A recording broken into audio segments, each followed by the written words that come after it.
ये जो किरात है ना, तो यहाँ पर एक जनजाति है, उसका नाम है पूर्व काल में किसी को क्या मिला है, मोक्ष मिला है कि नहीं मिला है, हम यह बताइए।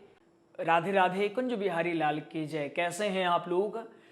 कल की कक्षा के माध्यम से हमने समझा था श्री शिव महापुराण महात्म का प्रथम अध्याय। अगर आपको समझ में न आया होगा तो आप हमें कमेंट अवश्य कर सकते हैं। श्लोक भी हम कल की भांति ही समझने वाले हैं। श्लोक सारे के सारे हमने पहले से ही लिख लिए हैं ताकि आपको ज़्यादा इंतजार ना करना पड़े। जो पहला अध्याय है वो यह कह रहा है कि शिव कथा की उत्पत्ति किस प्रकार से हुई है, शिव कथा हमें क्यों सुननी चाहिए, इसके साथ साथ किस प्रकार से शिव कथा कलिकाल में जो लोग माया के शिकार हो गए हैं उनका बंधन शिव कथा सुन करके कैसे दूर हो सकता है। आज हम द्वितीय अध्याय पढ़ने वाले हैं, तो आप लोग टॉपिक डाल सकते हैं श्री शिव महापुराण। श्री शिव महापुराण, श्री शिव महापुराण, यह द्वितीय अध्याय है। द्वितीय अध्याय, और इस अध्याय का नाम है शिव पुराण श्रवण से देवराज का उद्धार अथवा देवराज को शिवलोक की प्राप्ति, शिव लोक की प्राप्ति। ठीक है, छोटी थी।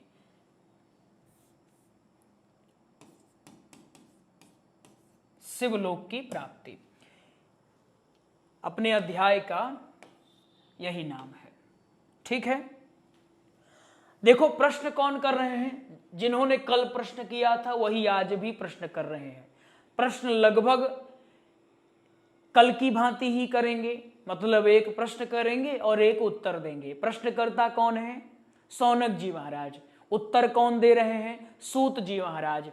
सौनक जी ने जब सूत जी के मुख से सुना कि कलिकाल में जो लोग माया के शिकार हो गए हैं उनको कैसे मुक्त किया जा सकता है, शिव महापुराण श्रवण करवा करके, तो सौनक जी ने एक प्रश्न फिर से किया। कौन सा प्रश्न?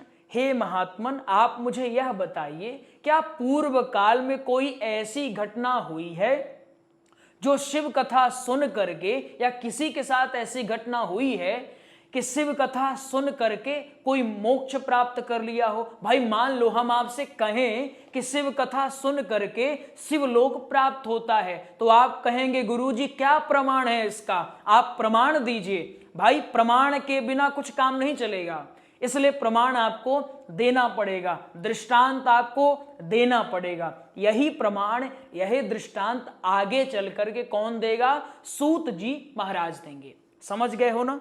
चलो आगे बढ़े हम। देखो क्या हो रहा है, प्रश्न कौन कर रहा है? प्रश्न कर रहे हैं सौनक जी। और इनका प्रश्न किस प्रकार है? इनका प्रश्न यह है कि हमें यह बताइए कि शिव कथा सुन करके किसी को पूर्व काल में किसी को क्या मिला है, मोक्ष मिला है कि नहीं मिला है, हम यह बताइए। अगर मिला है तो क्या दीजिए, हमें प्रमाण दीजिए। क्या दीजिए? हमें आप प्रमाण दीजिए, है ना, उदाहरण बताइए, कोई प्रमाण दीजिए, सबूत दीजिए आप कि क्या इस बात का सबूत है, क्या इस बात का प्रमाण है। तो सूत जी महाराज उस प्रमाण के तौर पर अथवा उस दृष्टांत के तौर पर एक उदाहरण बताते हैं, और यहीं से हमारा द्वितीय अध्याय भी प्रारंभ हो जाता है। ठीक है, समझ गए ना? प्रश्न कैसा पूछा गया? प्रश्न यह है, आप कैसे बताओगे कथा में? आप बताओगे। बंधुओं आइए अब हम श्री शिव महापुराण महात्म के द्वितीय अध्याय में प्रवेश करते हैं। सौनक जी महाराज ने सूत जी से प्रश्न किया, हे महात्मन, आपने शिव कथा की चर्चा करके मुझ पर और आने वाले जो कलयुग में प्राणी होंगे उन पर विशेष उपकार आपने किया है। अब आप मुझे यह बताइए, क्या पूर्व काल में किसी ने शिव कथा सुन करके शिवलोक प्राप्त किया है या नहीं किया है? अगर किया है तो आप मुझे उसके बारे में विस्तार से बताइए। ठीक है, यहीं से क्या प्रारंभ होता है? यहीं से हमारी यह कथा भी प्रारंभ हो जाती है। चलो लिखो। तो सूत जी क्या कह रहे हैं? अब देखो, सूत जी ने कहा कि पूर्व काल की एक घटना है। कब की? पूर्व काल की क्या है? एक घटना है। कौन सी घटना है? एक नगर था, इस नगर का नाम था किरात नगर। एक किरात नगर के बारे में मैं आपको थोड़ा सा बता देता हूं, आपको कहीं विशेष प्रमाण इसका नहीं मिलेगा, इसलिए हमने सोचा आपको बता दें। ये जो किरात नगर है ना, पहला इसका लिखो, यह किरात नगर सिक्किम और नेपाल की सीमा में है। सिक्किम और नेपाल की सीमा में स्थित है। ठीक है, सिक्किम नेपाल के पूर्व में क्या व्यापारी जो आते थे, तो व्यापारी सीधे यहां कहां तक आते थे? प्रयाग तक आते थे। और प्रयाग का एक स्थान है झूसी, है ना, झूसी। ये झूसी नाम विशेष याद रखना, ये आपको आगे काम आएगा, है ना। प्रयाग, और प्रयाग में एक स्थान है झूसी, झूसी बिल्कुल याद रखना। ये आपकी पहली बात हो गई। जो दूसरी बात है, दूसरी बात ये कहती है कि यहीं पर शिव जी ने अर्जुन की क्या ली थी? अर्जुन की परीक्षा ली थी। अर्जुन की क्या ली थी? अर्जुन की परीक्षा यहीं पर, यानी किरात में। ये जो किरात है ना, तो यहां पर एक जनजाति है, उसका नाम है किरात जनजाति। किरात जनजाति, और इसी जनजाति के नाम से यह नगर भी प्रसिद्ध है। ठीक है, किरात जनजाति के नाम से यह किरात नगर। अब इसका ये नाम नहीं है, और ये मत समझना कि एक क्षेत्र है, अब इसका क्षेत्र विस्तृत है, विशाल क्षेत्र है। किरात नगर का जो क्षेत्र है एक विशाल क्षेत्र, जैसे आप सिंधु घाटी सभ्यता इत्यादि पढ़ते हो, इंडस वैली सिविलाइजेशन, उसी प्रकार आप इनको भी समझ सकते हो। ठीक, तो ये कैसा होगा? एक विस्तृत क्षेत्र होने वाला है। ठीक है, हम आपको इसलिए बता रहे हैं, मान लो आपसे कोई पूछ ही देता है, आपने कहा किरात नगर में एक देवराज नामक ब्राह्मण था, तो आपसे कोई पूछेगा, हे भगवान आप मुझे ये बताओ किरात नगर कहाँ स्थित था, तो आपको जानकारी तो होनी चाहिए, ये क्यों फेमस है ये भी आपको पता होना चाहिए। ठीक है, इसके साथ साथ किरात नगर के बारे में कुछ और बातें हैं, उनको भी आपको हम लिखवा देते हैं। यहां पर एक शस्त्र का नाम लिख लो, पशु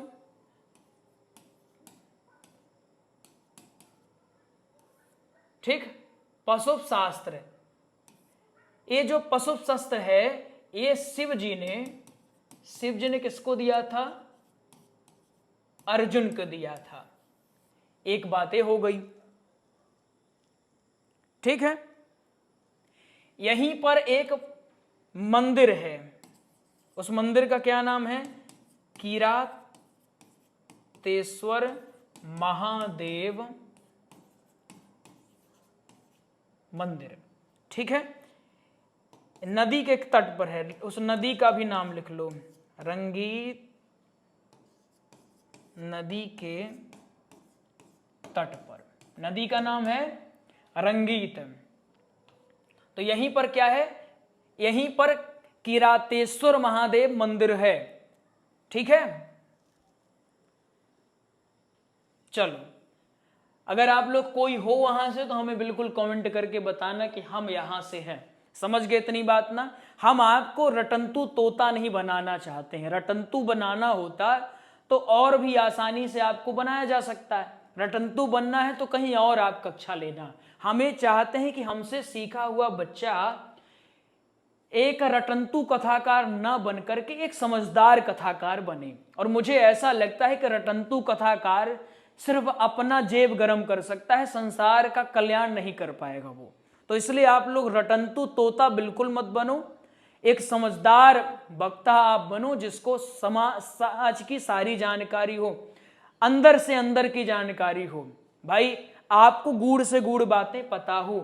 ठीक है, आप एक बार क्या करना, मैप में जरूर देखना, ये चीज देखना आज जाकर के।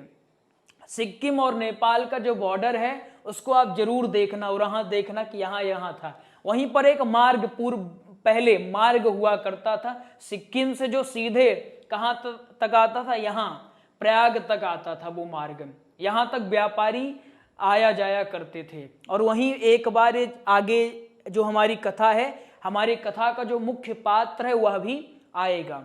ठीक है, चलो अब हमारी कथा प्रारंभ होती है। तो हमारी कथा ऐसे प्रारंभ होती है, एक मान लो क्या है, बड़ा विस्तृत एक क्षेत्र है। ठीक है, हमारी जो कथा प्रारंभ होती है यहां से, एक मान लो बड़ा विस्तृत क्या है, एक बड़ा विस्तृत क्षेत्र है। और इस क्षेत्र का क्या नाम, यहां पर लिख लो किरात नगर। क्या नाम है इसका, इसका नाम है किरात नगर।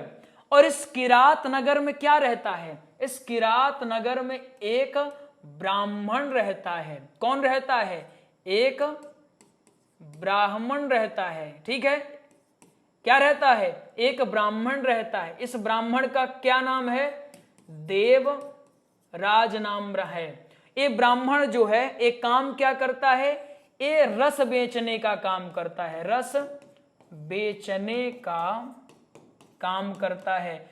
अपने पथ से भ्रष्ट हो चुका है, समझेंगे हम आगे इसके बारे में भी।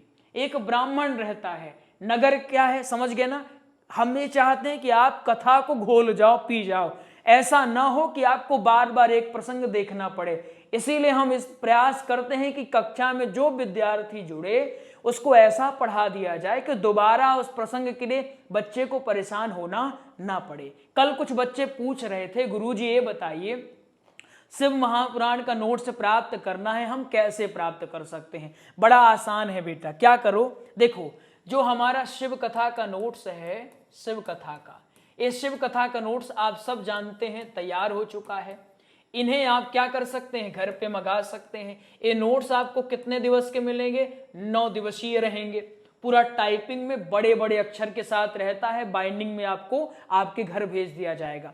इनका जो वर्तमान में शुल्क है वो कितना है, 3200 रुपए है।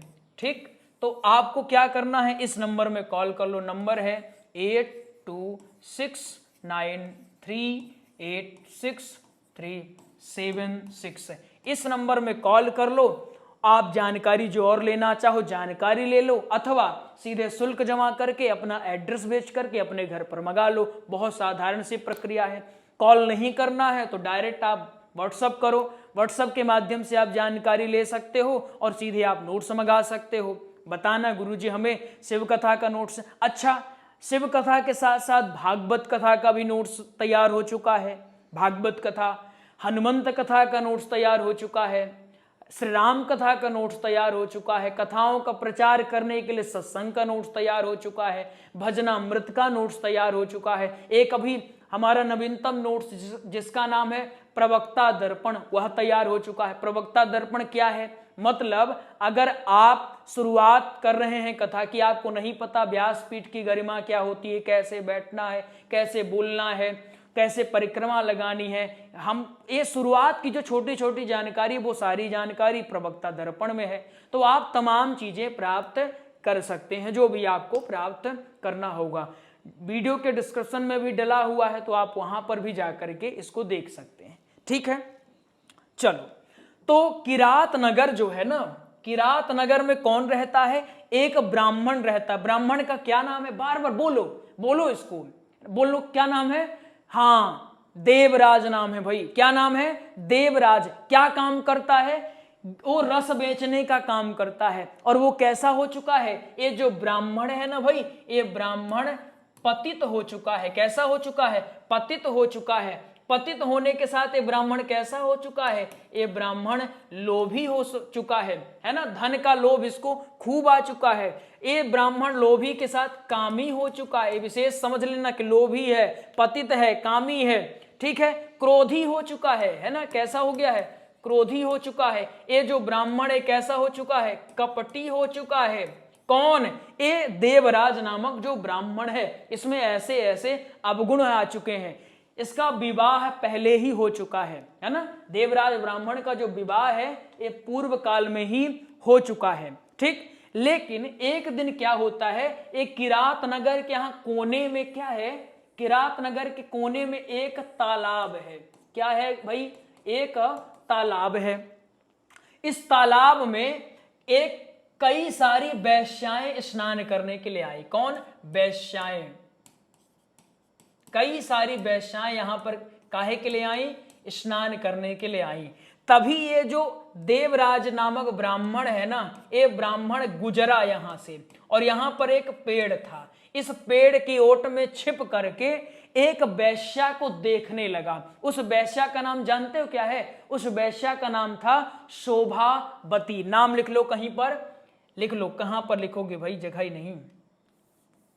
नाम था शोभावती। शोभावती, क्या नाम था? शोभावती नाम था। अब इस शोभावती नाम की जो वेश्या है, देवराज को बड़ी प्रिय लगी, मन को भा गई। अब जब मन को भा गई तो देवराज सोचना शुरू कर दिया, क्यों ना इसके पास जाकर के मैं अपने मन की जो इच्छा है इसको बताऊं, शायद ये मुझसे प्रसन्न हो जाए। ते ले जाकर के कुछ धन रखा था, तो ले जाकर ऐसे ऐसे दिखाते दिखाते पहुंच गया। ये लिखा नहीं, मैं आपको अपने से बता रहा हूं। क्यों बता रहा हूं भाई? ये जो वेश्याएं हैं, इनका क्या काम है? किसी के पास धन हो तो उसको अपने बस में करो, धन उसका अपने पास रखो, धन अपने जहां जेब में आया तो उसको फिर किनारे कर दो, यही काम है इनका। इस वेश्या ने क्या किया? ये वेश्या यहां पर खड़ी थी, मान लो यहां पर वेश्या और यहां पर हमारे देवराज भाई साहब। देवराज ने वेश्या को देखा, वेश्या ने देवराज को देखा। अब देवराज वेश्या के पास पहुंचा और वेश्या से कहता है कि मैं आपको देख करके मोहित हो गया हूं, मैं आपसे विवाह करना चाहता हूं, आपको पत्नी बनाना चाहता हूं।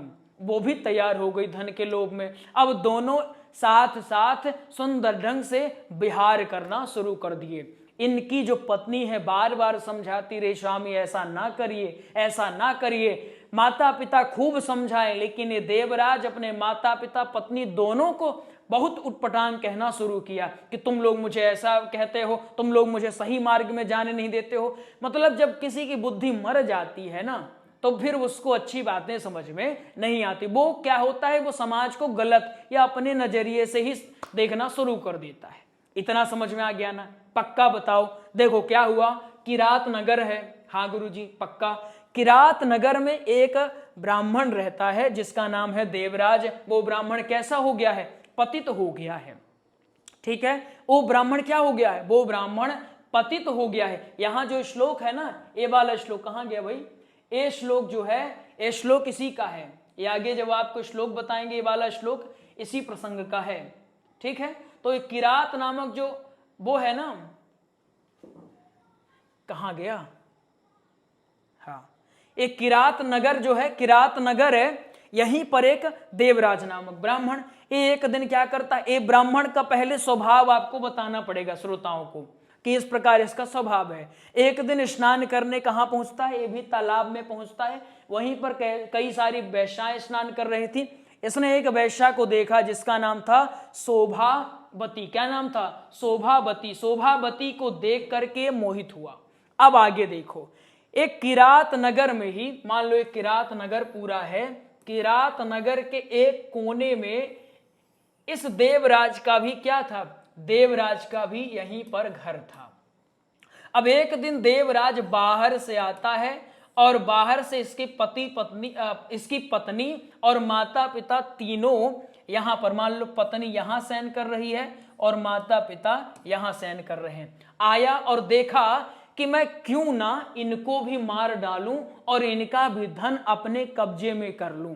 ऐसा सोचने शुरू कर दिया। सोचो, अपनी पत्नी और माता पिता, जो सगे माता पिता, उनके बारे में सोच रहा है कि उन्हें इनको तीनों को मार करके जो संपदा है, जो धन है, वो मैं अपने कब्जे में कर लूं। इतनी लालच, इतनी ज्यादा ईर्षा। तो उस ईर्षा और लालच के कारण ये क्या किया? इन तीनों को मार डाला। और वो सारा का सारा जो यहां से पैसा रुपया मिला, वो जा करके उसी वेश्या को दे दिया। वो वेश्या कैसे हो गई? वो वेश्या हंसने लगे। अरे स्वामी जी, मुस्कुराई, प्रसन्न हो गई। अरे स्वामी, आप तो बहुत बढ़िया काम कर रहे हैं। अब किरात नगर ये अपनी माता पिता सबको मार डाला।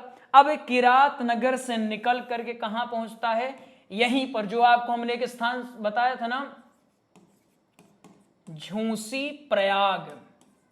ये झूसी कहां है? प्रयागराज में है। आप सभी प्रयागराज जानते हैं, तीर्थराज प्रयाग है ना। इलाहाबाद पहले नाम था, योगी जी ने इसका नाम अभी प्रयागराज कर दिया है, जो कि पूर्व काल में भी प्रयाग ही था, से महापुराण के अनुसार भी यही है। तो झूसी प्रयाग में ये पहुंचा भ्रमण करते करते। अब भ्रमण क्यों करेगा भाई, इधर उधर कहीं मिल जाए। तो झूसी प्रयाग में जब पहुंचा तो पहुंचते पहुंचते अचानक इसको क्या आ गई? ज्वर आ गई। ज्वर माने समझते हो ना, बुखार। इसको क्या हो गया? इसको जोर का बुखार हो गया। जब बुखार हो गया तो यहां देखता है कि अब क्या किया जाए, तो एक मंदिर ढूंढा, और उसी मंदिर चूंकि निकट था, भाई उस समय होटल वगैरह थोड़ी हुआ करते थे, जैसे मंदिर में रुक जाओ, कहीं तालाब में रुक जाओ। इसने देखा भाई मंदिर ठीक है तो मंदिर में रुकते हैं। ये मंदिर किसका था? हमारे भोले बाबा का था। ये शिव जी का मंदिर था। अब इस शिव जी के मंदिर में नित्य क्या होती थी? शिव कथा होती थी, शिव कथा। अब एक बुखार इसकी धीरे धीरे बढ़नी शुरू कर दी, मतलब इसकी बुखार इतनी ज्यादा हो गई कि ये ठीक ही नहीं हो रहा था। लगातार 1 दिन 2 दिन 3 दिन। अब ये सोचा अब तो मेरे पास कोई विकल्प नहीं, तो क्या करूंगा? पड़ा रहूंगा तो मंदिर वाले भी निकाल देंगे, तो क्या किया जाए? बैठ करके कथा सुनते हैं। तो वहीं मंदिर में कथा हो रही थी। जब कथा होती, कान तो बहरा हो नहीं गया था, तो कथा होती तो बढ़िया सुन करके मन लगा करके कथा को पूरा सुना। लगातार 1 महीने इसने कथा सुना। 1 महीने कथा सुनने के बाद इसकी मृत्यु बुखार के कारण ही हो गई। अब जब मृत्यु हो गई तो चूंकि इसने जैसा कर्म किया था, तो कौन आएगा बुलाने? यमदूत आए। यमदूत इसको अपने पास में बांधे और ले करके यमपुरी पहुंचे।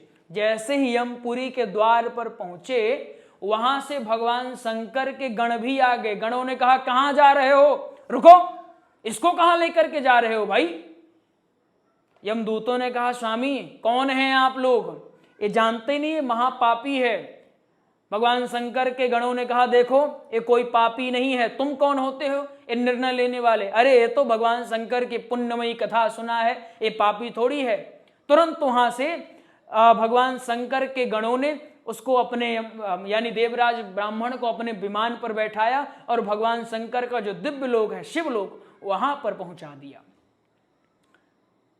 भगवान शंकर की सारी ओर जय जयकार होने लगी। सभी ऋषि मुनि कहने लगे, सभी देवता कहने लगे कि जो जीवन भर पाप किया हो, धन के कारण अपने माता पिता पत्नी को भी मार डाला हो, जो अपने धर्म से विमुख हो गया हो, जो सब कुछ भूल गया हो, जो केवल और केवल उदर भरण के लिए लोगों को लूटना इसी धर्म को अपना लिया हो, वो ही भगवान शंकर की यह पुण्यमयी कथा सुन करके वो भी भगवान शंकर का जो दिव्य लोक है उसे प्राप्त कर लिया। तो जो साधारण लोग हैं, जो भगवान शंकर की नित्य सेवा करते रहते हैं, क्या वो भगवान शंकर की यह कथा सुन करके उनको भगवान शंकर की कृपा नहीं मिलेगी? अवश्य प्राप्त होगी। इस प्रकार से यह 2य अध्याय भी यहीं पर समाप्त होता है। अब हम श्लोक पढ़ लेते हैं थोड़ा सा, ठीक है। श्लोक इसमें 2-3 है, हमने आज बस एक ही लिखा है, बाकी हम आपको कल की कक्षा में बता देंगे। ये श्लोक है, आसीत किरात नगरे ब्राह्मणो ज्ञान दुर्बलः दरिद्रो रस विक्रेता वेद धर्म परांग मुखः। दरिद्र शब्द का प्रयोग, रस दरिद्र और रस विक्रेता। अच्छा, यहां दरिद्र जो है धनवश नहीं, जरूरी नहीं कि जिसके पास पैसा नहीं वही दरिद्र हो, कभी कभी धनवान व्यक्ति भी दरिद्र हो जाता है। कैसे गाओगे? आसीत किरात नगरे ब्राह्मणो ज्ञान दुर्बलः दरिद्रो रस विक्रेता वेद धर्म परांग मुखः। अथवा आसीत किरात नगरे ब्राह्मणो ज्ञान दुर्बलः दरिद्रो रस विक्रेता वेद धर्म परांमुखः। इस प्रकार से हमारा महात्म का द्वितीय अध्याय भी यहीं पर विश्राम लेता है। कल हम तृतीय अध्याय को समझने वाले हैं। ठीक है, आप लोग हमें कमेंट अवश्य करें आपको कक्षा कैसी लगी, और हम कल फिर से मिलेंगे आप लोगों से इसी समय पर। राधे राधे। कुंज बिहारी लाल की जय।